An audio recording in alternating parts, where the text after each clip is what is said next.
Maestro Rolando Israel Rodríguez García. Él es licenciado en Historia y maestro en Educación Superior por la UAP. Ha trabajado como docente en diversas preparatorias, pero actualmente lo hace en la preparatoria Emiliano Zapata de la Benemérita Universidad Autónoma de Puebla. Ha participado en diversas actividades, es miembro de la red de especialistas en docencia, difusión e investigación en enseñanza de la historia y además ha colaborado para la publicación, es coautor de un libro de Historia de México 2 y también colaboró en capítulos sobre la historia de Atlisco, y Atlisco es donde estamos transmitiendo. Bienvenido, maestro Rolando. Pues un gusto, un honor, maestro, después de muchísimo tiempo de no vernos. Es para mí un enorme agrado estar con ustedes. Qué Muchas gracias bueno. por invitarme. Delia, buenos días, ¿cómo estás? Hola, buenos días, maestro. Qué gusto conocerlo. Sé de su labor y lo felicito. Buenos Gracias. días a la audiencia y aquí estamos. Bien, vamos a iniciar con este tema acerca de la historia. Todos los alumnos, sobre todo de secundaria, de educación media superior, siempre tienen algún coco en la materia, en las matemáticas no, la historia no, el inglés no. Entonces yo siempre les dije como docente que todas son importantes, que todas se interrelacionan Sí. y que debemos de saber de todo. ¿Por qué es importante la historia? Bueno, creo que había también buscar el origen de esta fobia a veces por la historia, porque siempre hay como una tradición de enseñarla a través de la memorización. O sea, lo que hacen muchos maestros desde la primaria es memorizar datos, fechas, personajes, pero no le dan un sentido y sobre todo no lo conectan con su vida cotidiana. Y es ahí lo importante, conectarlo con su vida cotidiana, ver que muchas de las cosas que ellos viven actualmente pues tienen toda una trascendencia, todo un camino de desarrollo hasta el punto en que llegamos y que eso les afecta también a ellos. Y además problematizar, ¿no? Cuando nosotros diseñamos el programa, el que actualmente todavía está vigente en las preparatorias de la UAP, que es el Plan 07, pensamos en dos puntos.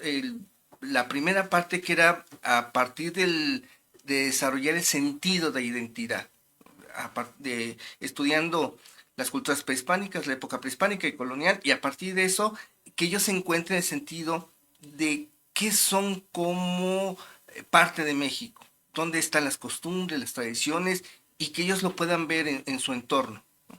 Y la otra parte, el otro semestre que era del siglo XIX-XX, pues era a partir de la conciencia cívica, o sea, a partir de problematizar sobre todo los derechos humanos, cómo surgieron, de dónde vienen y qué personajes en la historia de México los abordaron y lucharon por ellos.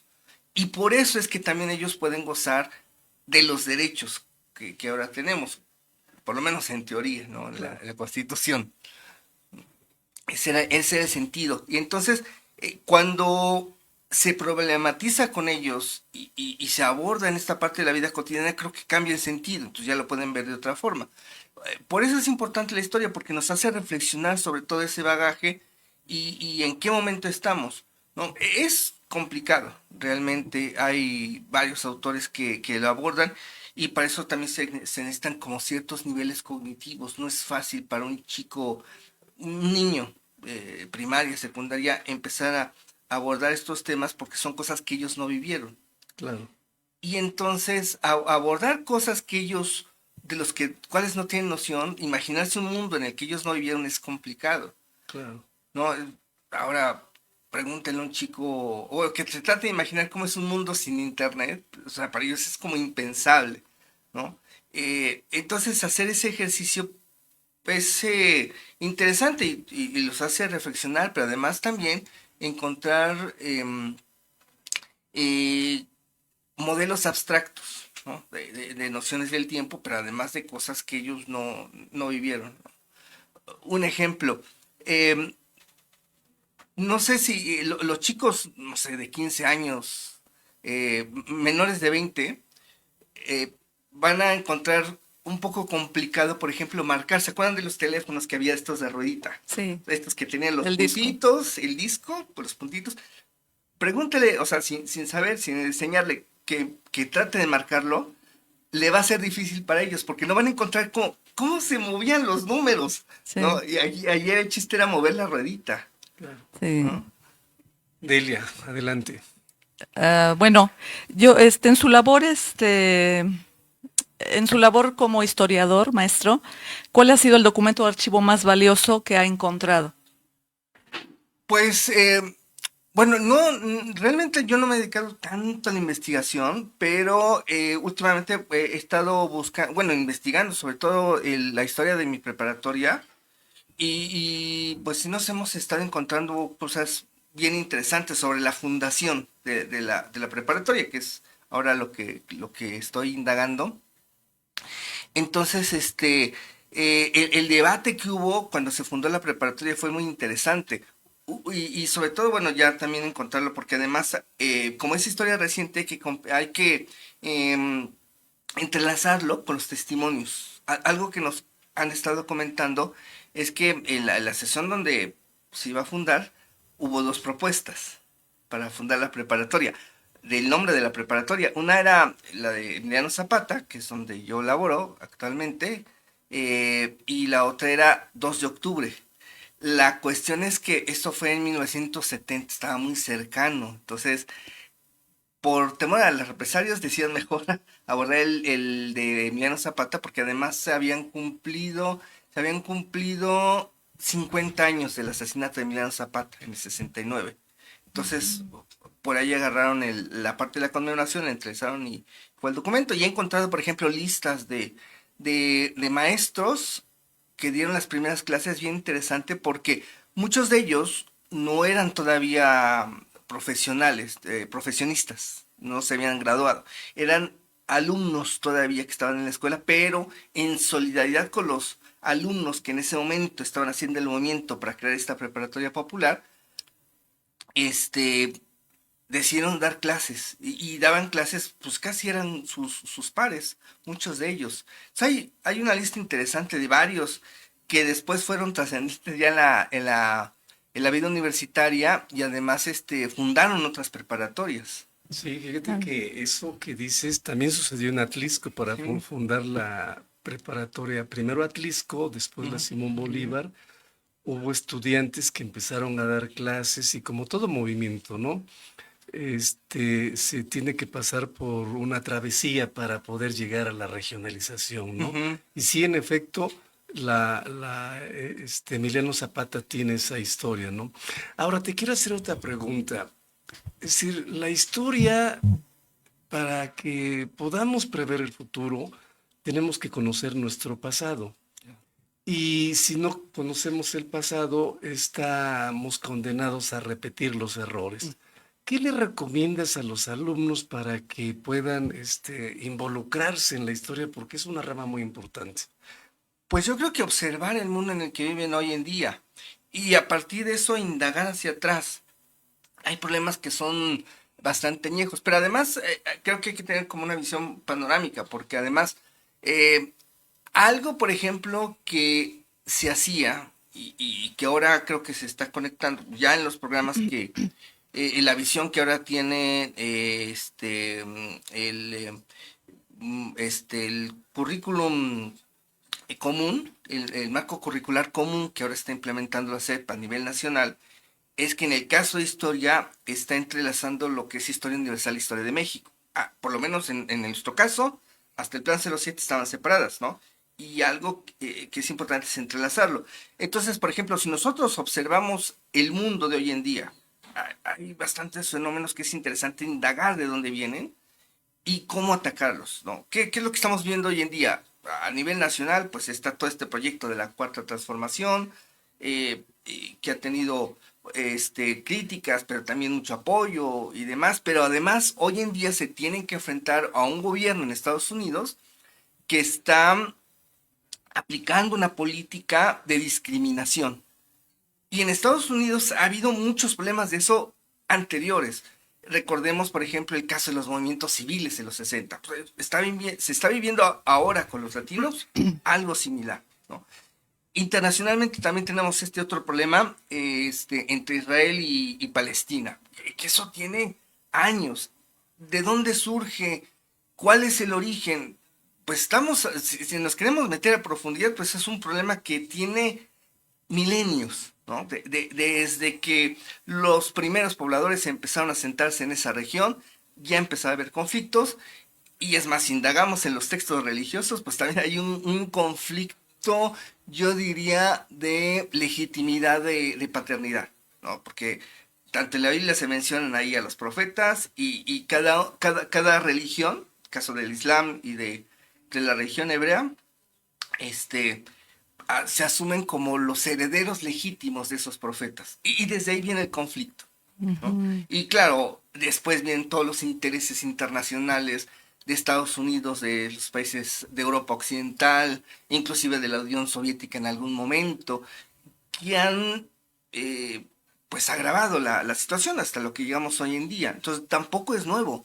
Muchos de esos problemas no son nuevos, hay que indagar hacia atrás. Y a partir de eso yo creo que también los alumnos pueden fijarse, bueno, esto ya ha pasado, ¿por qué no lo hemos podido evitar? ¿Qué es lo que se necesita para poder, pues a lo mejor no resolver resolverlo del todo, pero sí poder abordarlo de una manera mucho más empática, sobre todo, ¿no? Entonces, estos problemas tienen diferentes formas de abordarse. Maestro, yo tengo una inquietud. Porfirio Díaz, ¿bueno o malo? Híjole, mm, yo me pondría en un punto medio. Tiene sus puntos buenos y algunos deleznables. Em, Creo que, em, pues en su juventud era un liberal y fue de los principios. O sea, algo que, por ejemplo, se le ha quitado mucho es el mérito de participar, sobre todo en la intervención francesa, como uno de los principales generales. Y en un principio, pues sí era liberal. La cuestión es que ya cuando empezó a ejercer el poder, pues empezaron también intereses internacionales y el grupo beneficiario pues fue una élite, una pequeña élite y ya no bajó. Ahora, dentro de ese juego, porque además sí logró un equipo que logra conciliar, pero uno de los más destacados fue José Slimantur, que es el secretario de Hacienda, el secretario de Economía, que también supo equilibrar, porque creo que ahí también Porfirio Díaz era estratégico al no permitir que entrara Estados Unidos de lleno en la economía nacional, entonces la fue equilibrando con inversiones europeas. El problema es que en ese sentido, pues también se dio todas estas empresas y afectó parte por ejemplo, de lo que hoy apela mucho la cuarta transformación, que es la soberanía nacional, no ceder todo frente a estas transnacionales. Y por otro lado, bueno, y en ese sentido también se llevó por mucho los derechos laborales. Bueno, que en ese entonces todavía no se hablaba tanto de estas cuestiones, pero sí afectó eh, la parte de los derechos humanos de los trabajadores en ese momento. Pero otra cosa también terrible que se hizo fue tratar de extinguir la identidad indígena. O sea, aunque se mantenía en discurso, pero por ejemplo, todos los grupos indígenas que había y la resistencia que había de ellos, pues los aniquiló con grupos armados, bueno, de institucionalizados, ¿no? Porque en ese momento se formó la Guardia de Rurales, que por ejemplo son los que enfrentan a los movimientos yaquis, los movimientos mayas. Estaba todavía en boga la guerra de castas en Yucatán y varios otros movimientos indígenas que surgieron y eso prácticamente lo aniquiló, ¿no? Había inclusive resistencia de varios grupos en el norte, de grupos indígenas en el norte, pues esos, a partir del porfiriato, pues son los que ahora están como más aislados. Por ejemplo, hablamos de los yaquis, por ejemplo, de los tarahumaras, quedaron totalmente aislados a partir del porfiriato, ¿no?